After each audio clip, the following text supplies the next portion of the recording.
जय श्री राधे। जागरण 3 सितंबर 2021। सीबीआई की किरकिरी गति 100 शब्द प्रति मिनट, कुल शब्द 425। प्रारंभ करें।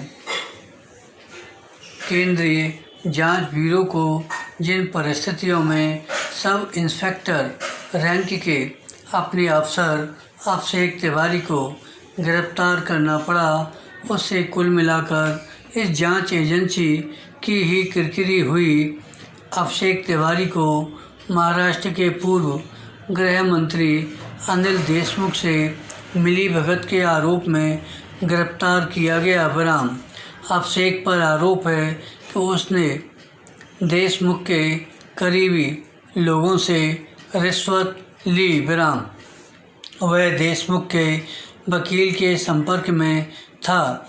माना जाता है कि उसने वकील के जरिए ही रिश्वत ली और उसके एवज में एक ऐसी रिपोर्ट तैयार की जिसमें कथित तौर पर यह लिखा गया कि देशमुख के खिलाफ कोई संज्ञेय अपराध नहीं बनता था। बराम इतना ही नहीं, उनके खिलाफ जारी जांच को बंद करने की भी सिफारिश की गई। बराम यह अंधेरगर्दी एक नई किस्म के भ्रष्टाचार को बयान कर रही है। बराम यदि सीबीआई के अफसर ही भ्रष्टाचार के गंभीर आरोपों से घिरे नेताओं से मिल जाएंगे तो फिर इस जांच एजेंसी की साख का क्या होगा।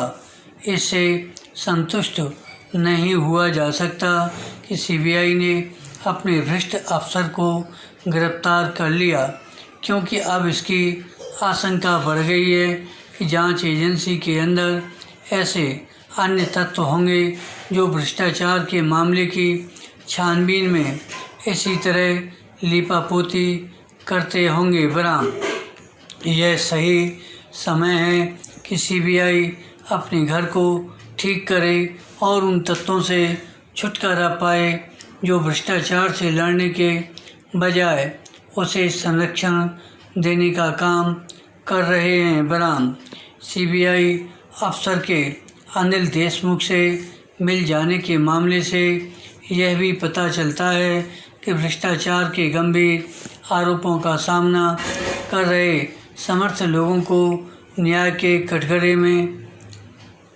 खड़ा करना कितना कठिन काम है। बराम चूँकि इस मामले में देशमुख के वकील की भी गिरफ्तारी हुई है, इसलिए यह भी प्रकट हो रहा है कि भ्रष्ट तत्वों की जड़ें किस बड़े पैमाने पर चारों ओर फैली हुई हैं। बराम यह वह स्थिति है जिसमें भ्रष्ट तत्वों को उनके किए की सज़ा दिलाना कहीं अधिक कठिन है।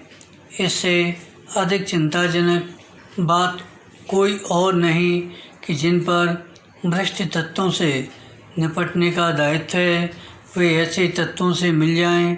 बराम यदि ऐसा होगा तो फिर भ्रष्टाचार और अधिक बेलगाम ही होगा। बराम यह मामला यह भी रेखांकित कर रहा है कि भ्रष्ट तत्वों के खिलाफ कठोर कार्रवाई होना अभी भी कठिन है। बराम इस कठिन काम को आसान बनाने की ज़रूरत तो है ही।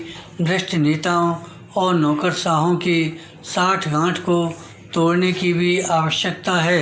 बराम यह खेद की बात है कि केंद्रीय सत्ता की ओर से भ्रष्ट तत्वों की लगाम कसे जाने के तमाम दावों के बावजूद यह साठगांठ टूटती नहीं नजर आती। धन्यवाद।